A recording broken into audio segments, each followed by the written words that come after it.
First of all, a very warm welcome to everyone, and thank you for being here. My name is Syan Rhodes. I'm an anchor for KPRC Channel 2 News. It is my pleasure to serve as your MC for this afternoon for the 13th Annual Houston Aphasia Recovery Center Let's Talk Luncheon.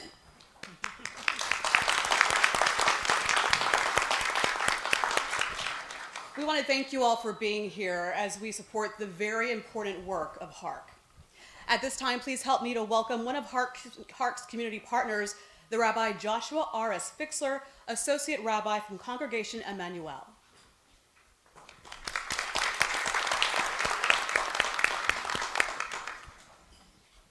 I want to thank you for the great honor to be at this luncheon today. It's a joy to join you in celebrating this fantastic organization and the really incredible work that you do in the community. It's been a pleasure to meet some of the HARC participants and volunteers and to hear about the life-changing work you're doing together. If you'll indulge me for a moment, we are just 1 week away from Passover, so that's really all I can think about. So I want to share with you one quick Passover thought. Next Wednesday, Jews all over the world will gather and observe the Passover Seder, where we will reenact the Exodus from Egypt as we tell the story of Moses, who led the Israelites from slavery to freedom. There is one element of that story which feels particularly resonant to our work here. When Moses encounters God at the burning bush, Moses is at first reticent to follow the command to go to Pharaoh. He says, "Lo ish dvarim anochi." I am not a man of many words. He says, "Ki chavad peh uchvad lishon anochi," because I have trouble with my mouth and words are hard for me. Moses has a speech impediment, maybe a stutter. It was difficult for him to get his words out. How many in this room have seen firsthand how challenging it can be when our mouths or our brains refuse to function as we would like?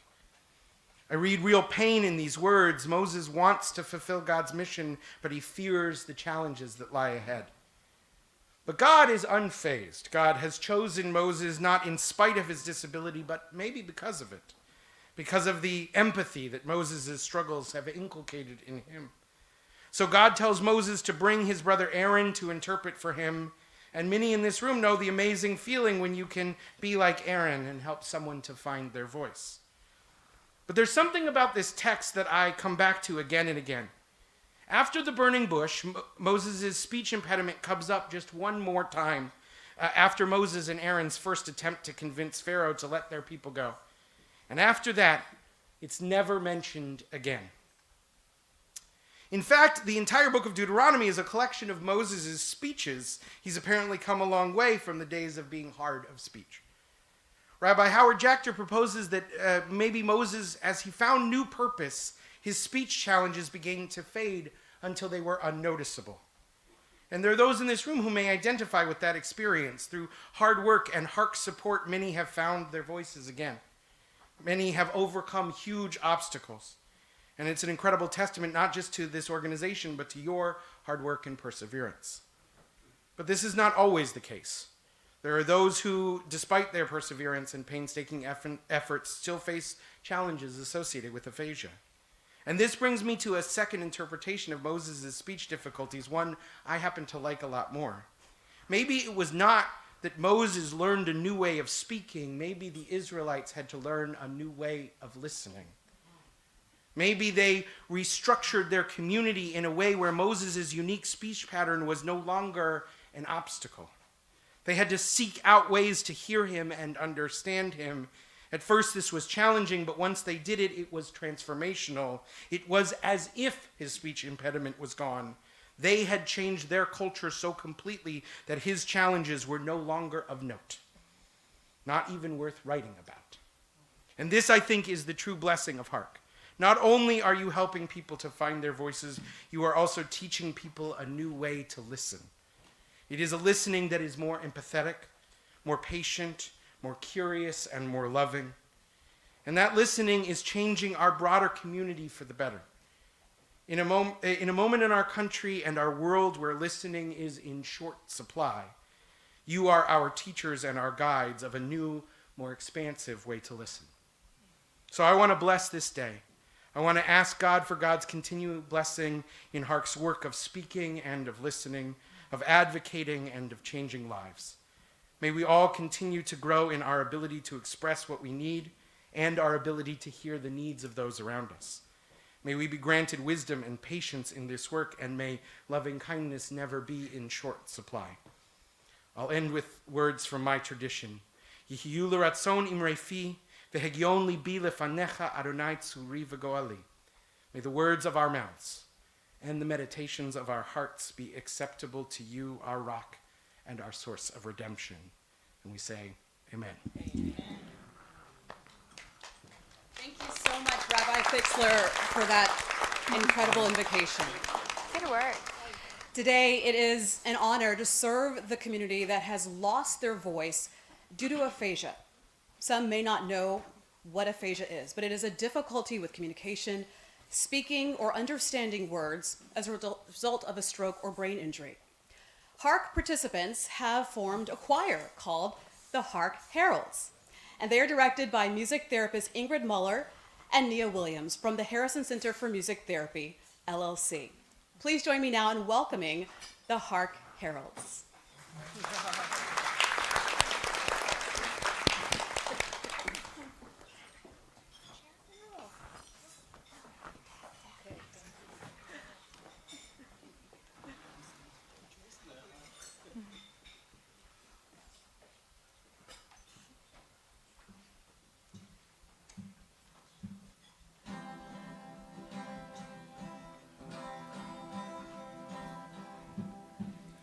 Everybody stops,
The day that Derrick had his stroke, we had just returned home.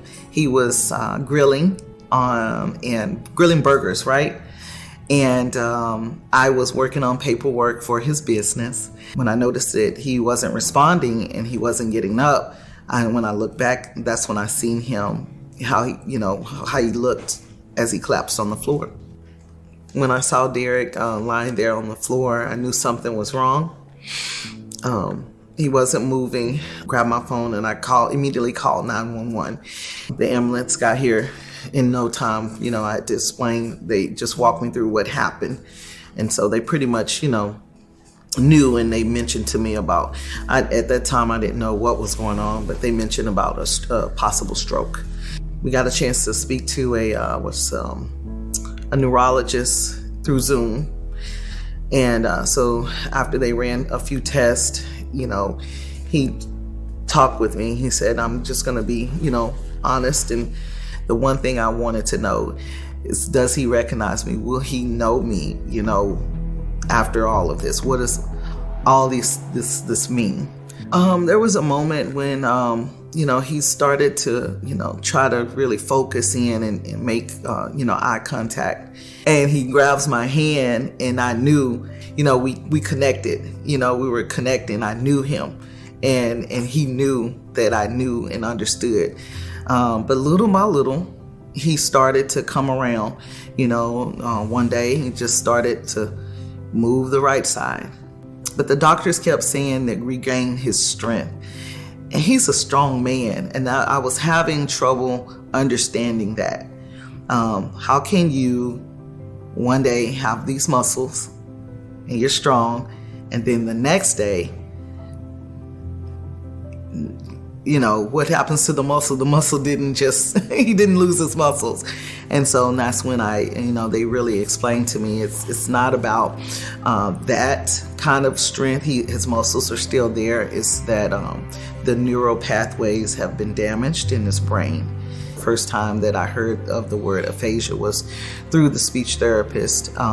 And then she gave me some handouts and some different organizations that could lead me to more information, knowing more about aphasia. And in the packet, it was HARC. Aphasia is a language disorder that's caused by injury to the language centers of the brain. It affects a person's ability to speak, to understand, and to read and to write. So all forms of communication. And HARC is a community where people with aphasia can practice their communication skills in a place that knows aphasia and gives them the space to try and to build that confidence. We love socializing, building that camaraderie and confidence so that our participants can go out into their lives and live more successfully with aphasia. Our first day at HARC, Derrick wanted to know when would he get better. And Catherine, I just really appreciate her. She was very honest. You're engaging and you're talking to people and you're trying new things and using all of those principles of neuroplasticity to make those connections again and learning how to live more successfully with it. Although we had this huge and this wonderful connection, I would be tired, he would be tired, and the communication would break down. And so we just, she gave us tools and information to use when those times happen. What can we do, to help each other and help ourselves. And that was really helpful, and just, she gave a listening ear. She cared. My hopes for HARC is for HARC to continue to be recognized in the Houston area as a wonderful resource for people with aphasia, but then to expand to being a resource, statewide, because not only do we serve people with aphasia in the Houston area, but through our virtual programs, we can serve anyone in the state of Texas who has aphasia. So continuing to build that acknowledgement through our healthcare providers that, hey, HARC is a place where you can practice your communication, you can have that community, and HARC is here for you if you have aphasia. He's still Derrick. He still understands. He's aware. He has the words in his head. He has to now learn how to get the words, process the words from his head to his mouth. Yeah. So he knows what he wants to say. Of course, looks, gestures. He uses his hands a lot. And what kind of tools do you use now to communicate? Oh, Phone. a phone. Mm-hmm.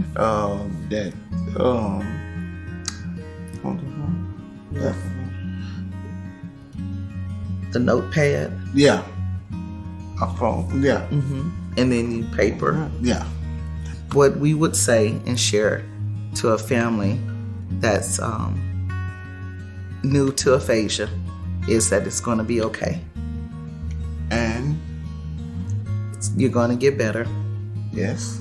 Things are going to get better. They don't stay the same. And It's important to work together, to be patient with yourself, to be patient with each other. We call it space and grace. So life after aphasia is still life. It's still a good life. It's easy to produce great results when you're on top of the world. The test of life and the test of character and authenticity comes when hardships, challenges, and hopefully we're standing tall. We're not perfect, but we just keep the right perspective and just great gratitude, having a grateful heart. But I'm grateful that he's here. Yep. He's still Derrick. Yep. That's what makes me really happy. He's still Derrick.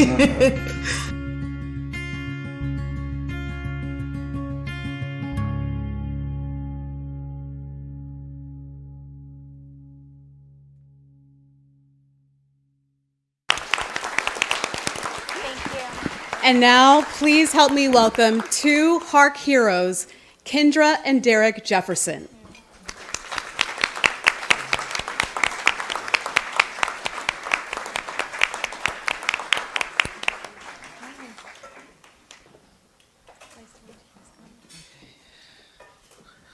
Wow.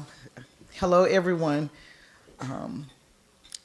Thanks to Rabbi Joshua for that wonderful word and illustration. May the Lord help us all to hear differently, clearly, and better.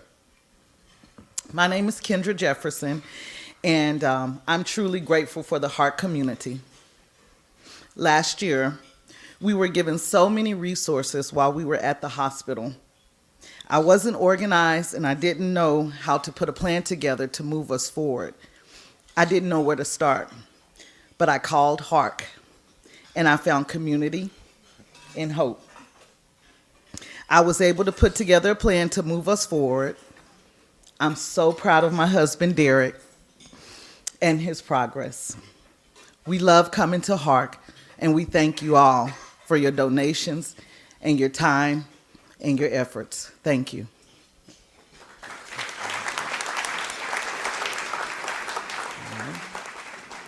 I am.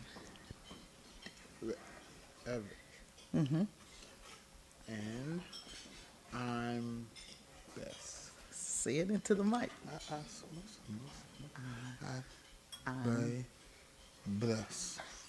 I Am blessed. blessed. Amen. Thank you all.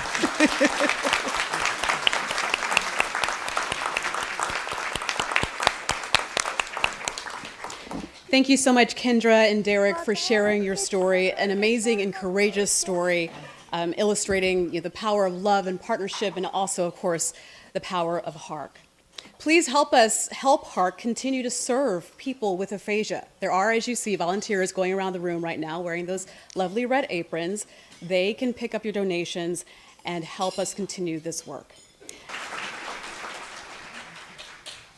Hello, everyone. Can we hear? Oh, good. Perfect. So I'm a mover because since I do have aphasia, movement tends to help me to remember what I need to say. With that being said, I'm also very stubborn. So I also want to always memorize my speeches, which is not the best idea when you have aphasia, but what I have to lose, right? I can always use these if I need to. So with that being said, this is my first time ever in the state of Texas. And yeah. I will say I have received the warmest Texas welcome. But my favorite part, although you people are lovely, my favorite part was visiting HARC. And I think for me, my favorite part of that is that being around people who really understand you.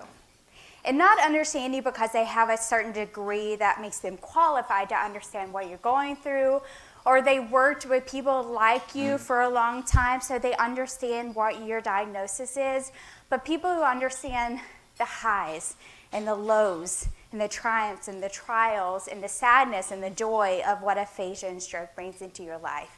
So I just want to say thank you to all my new HARC friends, and I love you dearly, and I'm very much looking forward to coming back and being back with you at HARC.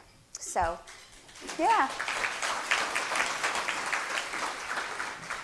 With that being said, today I want to talk a little bit about when it is too late. I can say that I was very scared. When I walked into the Neuro Rehabilitation Center with my husband, I walked up to the reception desk and my husband said to the nurse and to the receptionist, "I'm sorry, my wife had a stroke.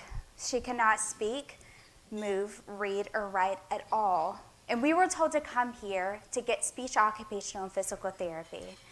And we would like to sign up. How do we do that?" And I'll never forget the receptionist kind of scoffed. And she said, "That wait list is months long. But I can put you on the list if you want to be on the list." Of course I want to be on the list. What kind of statement is that, right? I will never forget the flood of fear and anxiety and uncertainty that kind of overcame my body in that moment, because I knew that my neurologist told me that I can only recover within the first year after a stroke. And in fact, the first 6 months are the most crucial time for recovery post-stroke. In a few months, I knew that it would be too late. I very much broke down into tears right there in the waiting room in front of everyone. And I can say that I'm not a cute crier, so I was an absolute hot mess in there. It was not a good look at all. But panicked, the receptionist suddenly stood up and raised her arms and said, okay, let's just get you back here in the back room where we can see what we can do about this situation. Now, I don't think she actually thought that we could do anything. I just think that she was really glad to get me out of her waiting room where I was making an absolute scene in front of everybody. I'll never forget my husband leaned over to me and he said, "Good work with the tears. We'll try that card again next time." Stroke jokes, you get it or you don't, but you like to keep from crying sometimes. Man, although I'm standing here today, flown from across the United States to speak with you, there was a time in which I never imagined this moment could be possible. When I lost my voice, I felt like I lost everything. I lost my power, I lost my purpose, I felt like I lost my identity, and I felt like I lost my worth. All gone in a matter of seconds in the blink of an eye. But the thing about that is that I just kept trying, because what was the worst case scenario I could do? But I do want to take you back a little bit to understand how I got here today. I was a social worker. I had 42 legal children that was under my care. I was a community advocate volunteering with the Junior League almost every single week. Go Junior League. And I very much was an advocate in many ways. And in fact, I had just come back from Mrs. America competing as an advocate, and my platform was being the voice for others. The irony of that. I never imagined what would actually happen to me next, but I don't think anybody ever really does. Now, I was a massive workaholic, and I was proud of that title because I loved working for my children. And I didn't have any children of my own, so my 42 legal children were my babies. I would do anything for them, signing them up for registration for kindergarten, taking them to their doctor's appointment, going to court for them, fighting for their rights, and being their true voice. I ended up having a massive headache for around 5 days. And although I was a self-proclaimed workaholic, my boss knew that when I said I needed to go home, I needed to go home. So I went home one day because of my headache, and I took a nap, and I woke up honestly feeling all better.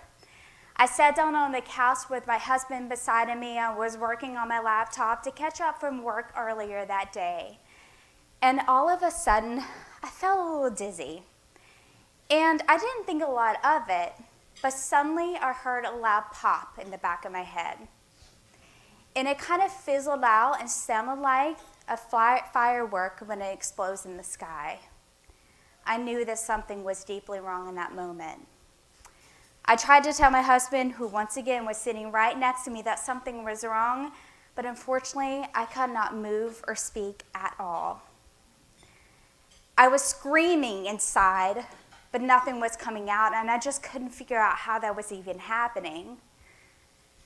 So, after around 20 seconds, I was finally able to move, and I tossed my laptop off of my lap, and I went to tell my husband that something really wasn't right. But my words were coming out funny. I was saying things like, "I need to go to the hospital, help me," but my words were coming out, "Cat, dog, go home." And my husband looked at me thinking, what in the world is she doing? She's obviously tired. Like, this makes no sense. But I was finally able to say hospital, and we went to the hospital. When I actually arrived at the hospital, I walked into the ER myself and walked up to the reception desk. And the nurse behind the desk asked me to enter in my social security number into the keypad in front of me. I said, okay. I mean, I've known that number for 20 years, right? So surely that shouldn't be an issue. I looked down at the keypad and I began to enter in the number, and I suddenly realized I no longer know my social security number. And upon further inspection, I quickly realized that not only do I not know my number, I don't know what any of these numbers on the keypad are. For all I knew, they looked like hieroglyphics, like they didn't make any sense. And I must have had a look of sheer panic on my face because she came around the desk and put her arm around me and she says, "It's okay. Well, let's just get you back here and sit down and we can figure out what's going on." I feel like we all have those defining moments in our life that we will never forget. And they may not have been anything to anyone else, but for us in those moments, those stand out. And for me, that moment of looking down at that keypad and not knowing what numbers were anymore was definitely my defining moment. I knew at that moment that my life was never going to be the same ever again. We soon found out that I had actually suffered a massive ischemic stroke at the age of 30. I completely lost the ability to speak, move, read, and write. And although cognizant the entire time, I was unable to communicate at all. But I will say that my husband and I became very good at charades in the hospital from my ICU bed. But that was, of course, after a few meltdowns, after a few throwing of clipboards, after a few throwing of whiteboards and communication boards, some crying, some screaming, some yelling. But what do you expect when someone loses their ability to communicate after 30 years of being able to do so? One night I was being taken down to the basement of the hospital for my first MRI. And honestly, I'd never been in the hospital as a patient, so this was brand new to me. And the only thing I knew about MRIs was from the shows like ER and Grey's Anatomy, which we all know those are accurate, right? So I was terrified. I had never experienced this before. And the only question that I wanted to know the answer to was, how long will I be in this daggone machine that sounds like a car body shop? I tried 10 times, I'll never forget it, to ask my husband and my nurse how long I was going to be in that machine. They never understood me. And I just sat there in my ICU bed and cried, sobbed even, because I felt so defeated and misunderstood and honestly just flat out scared. And the frustration is unreal. As I'm rolled over to the MRI machine on my bed to be transferred from my bed to the mat, the nurse says, "Okay, well, we'll have you in here for about 30 minutes, and then we'll take you out and get you back up to your room." And the sobbing stopped.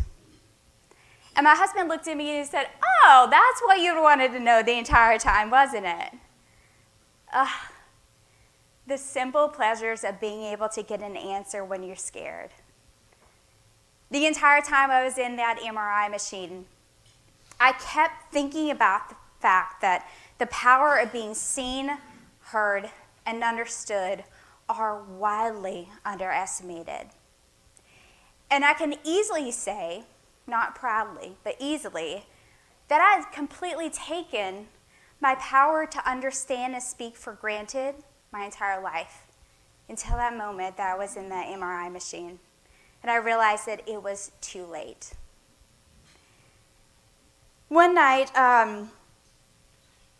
the nurse actually took me down to the step-down unit after weeks of trying to survive and thrive, and I went to the nearest step-down, and it was wonderful because I was like, this is moving on up in the world.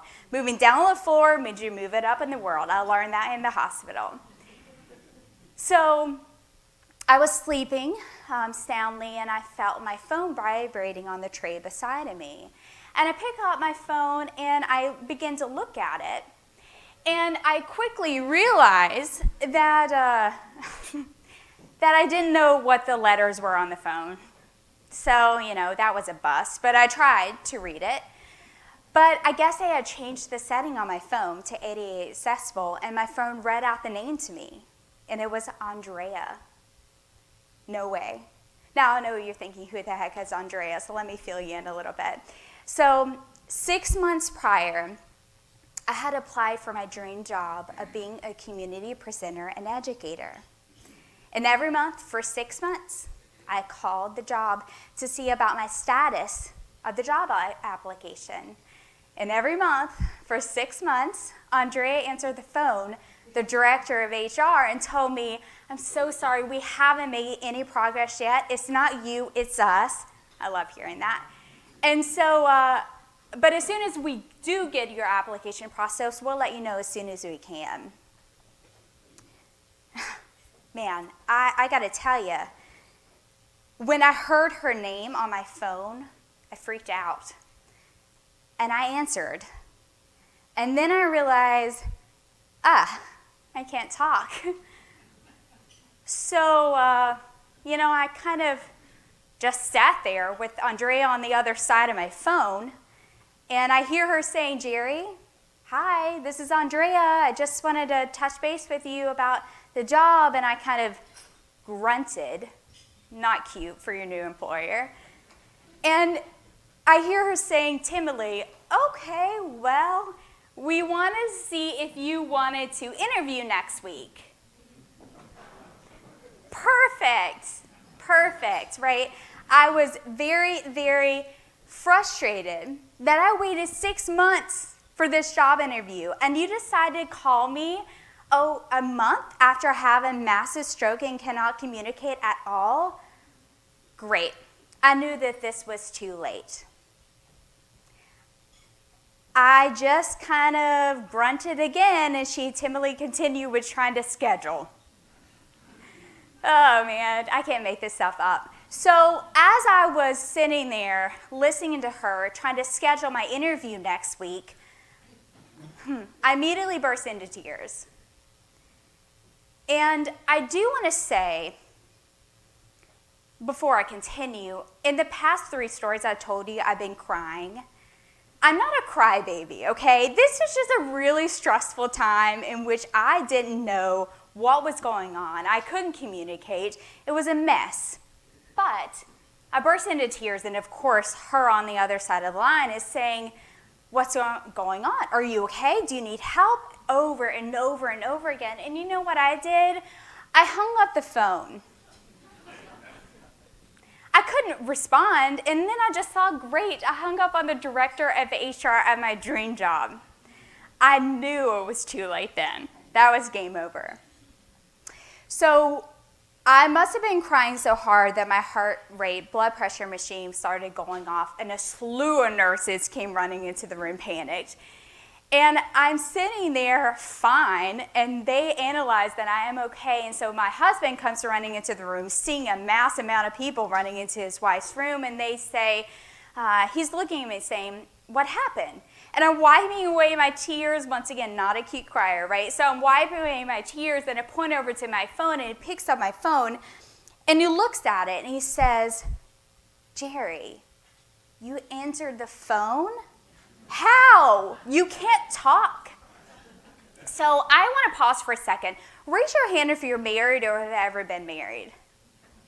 Right, okay, you'll get it then. You know how sometimes in life your spouse will say things to you and you're like, I'm not stupid. I know that. I don't need you to clarify for me what's going on with the situation. That I'm fully aware that I can't talk, thank you.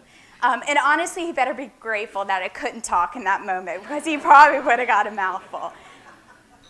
I finally am able to charade to him to call her back. So he's calling her back and he says, hi, this is Jeri's husband. I'm sorry, I saw that you guys had a conversation. And she was like, yeah, I tried to schedule a job with your wife, but she hung up on me. Talk about embarrassing as an adult. Well, obviously he had to explain to her, she had a massive stroke. She cannot communicate at all. All she can really do is point.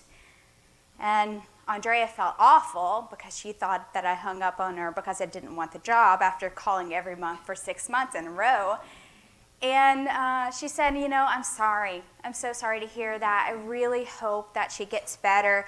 And all I could think was, no, do not hang up the phone with her. You have to stay on the phone. So I'm flailing my arms in the air.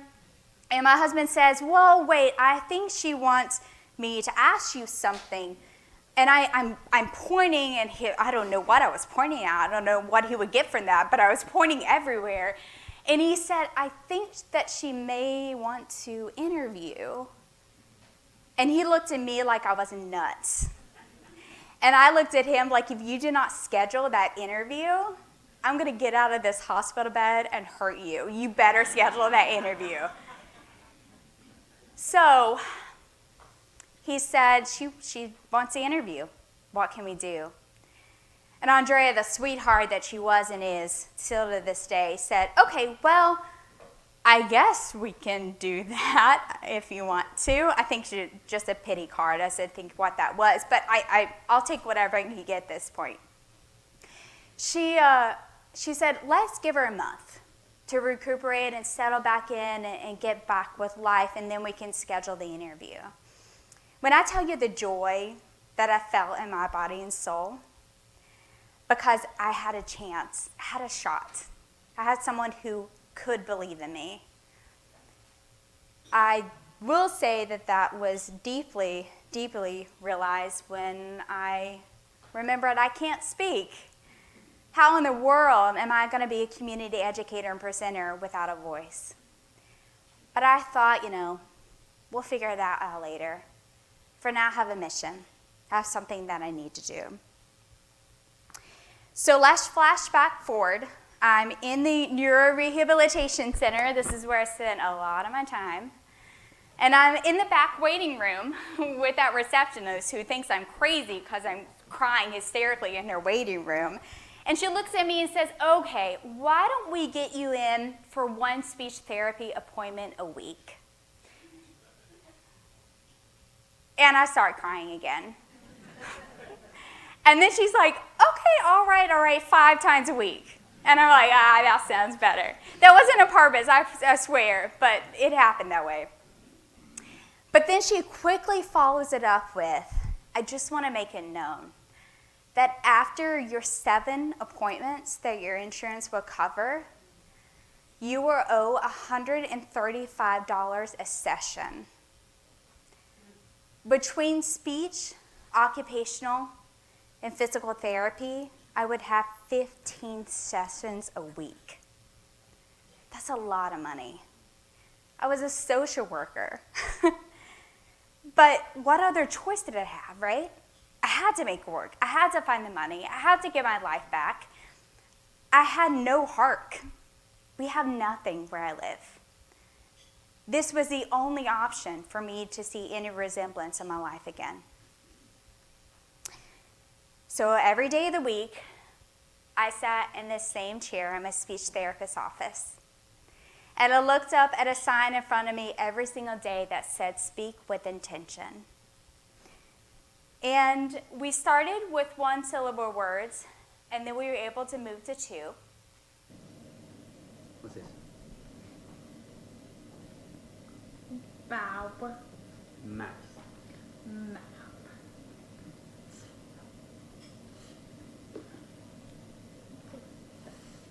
Dab. Mouse. Bad. Bow. It's hard, right? Yeah. Say mouse. Mug. Okay. So the TH is done. Yeah.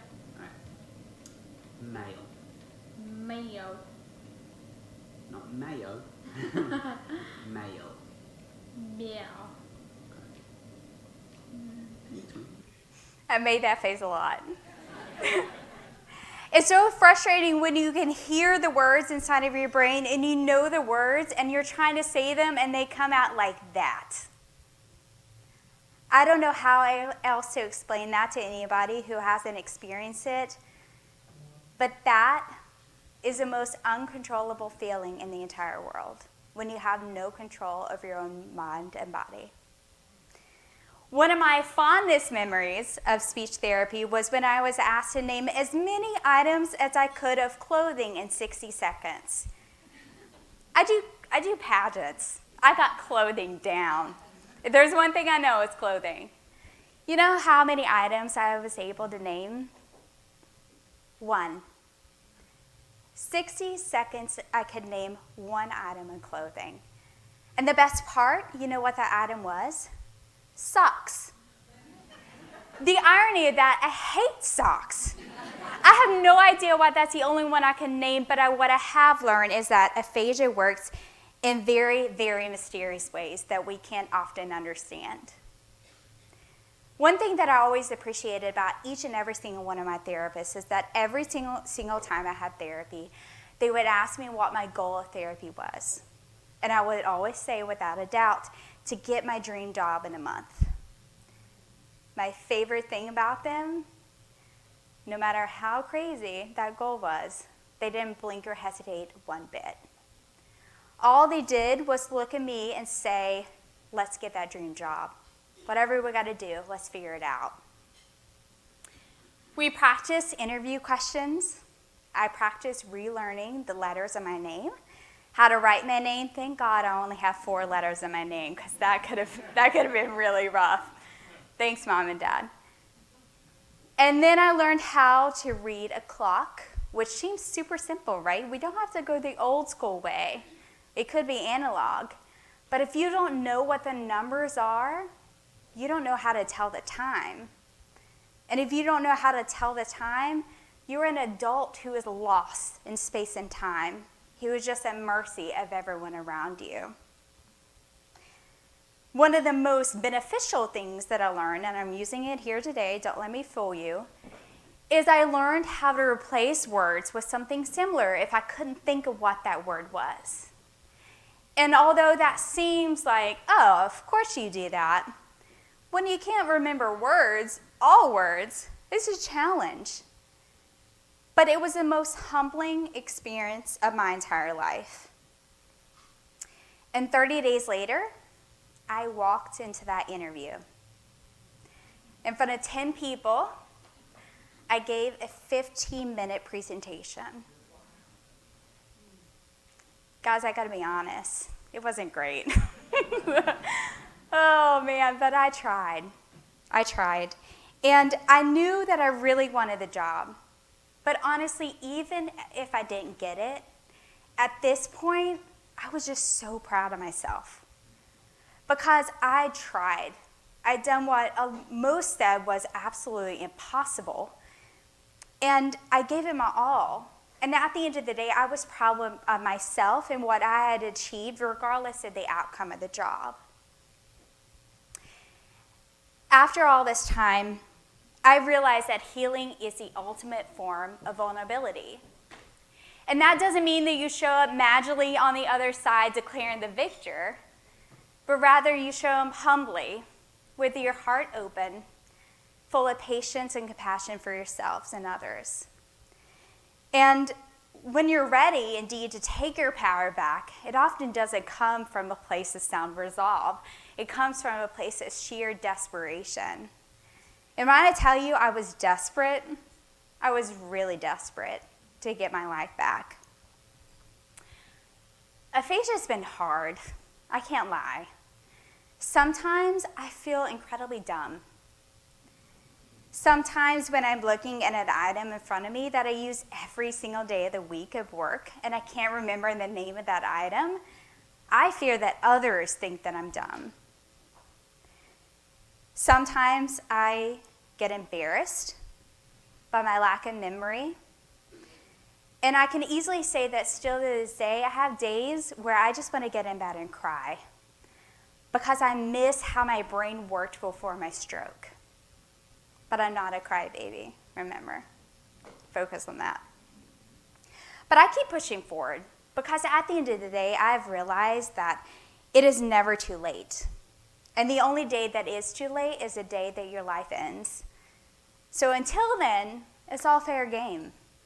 We have to keep moving forward, and we have to keep pushing forward. I do have one proud announcement to make.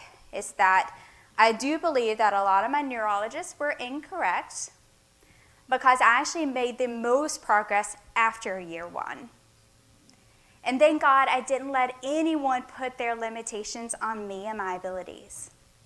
It's my encouragement to you today, whether you have aphasia or not, that you never let anyone decide what you can and cannot do and what you can and are not capable of. Because sometimes you can surprise yourself, and honestly, you know you better than anyone else.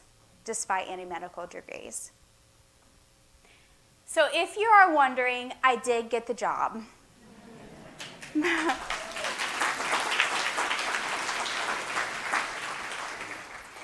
But more importantly, I got my confidence, my hope, my passion for life, and my motivation back.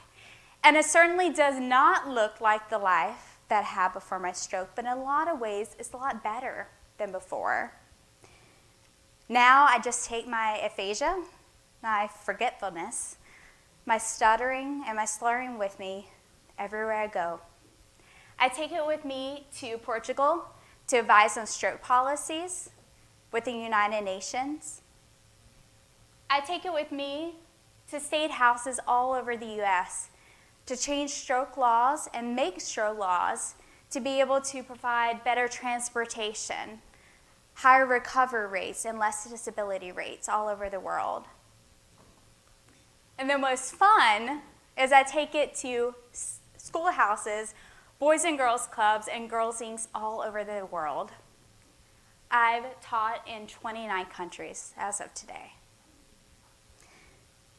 Because I realize most in life that sometimes the day that you lose it all is indeed the day that your life can begin.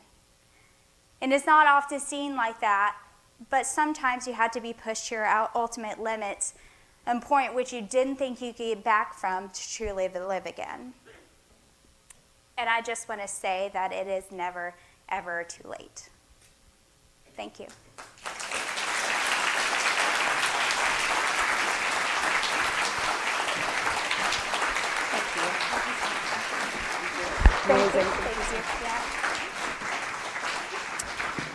Another big round of applause, please, for Jeri. An incredible story of courage and resilience. And Jeri, we're so grateful that you are advocating and making a difference for those with aphasia. That is going to conclude our program this afternoon. I hope you guys had a wonderful time. Yes, we enjoyed ourselves. It's been my pleasure to serve as your MC. Thank you so much for your support of HARC. I hope you continue to do so. We want to meet or exceed that 15,000 match, so I hope you guys put something toward that. Thank you so much. Have a great day. Right, that's the Priorities. Yeah.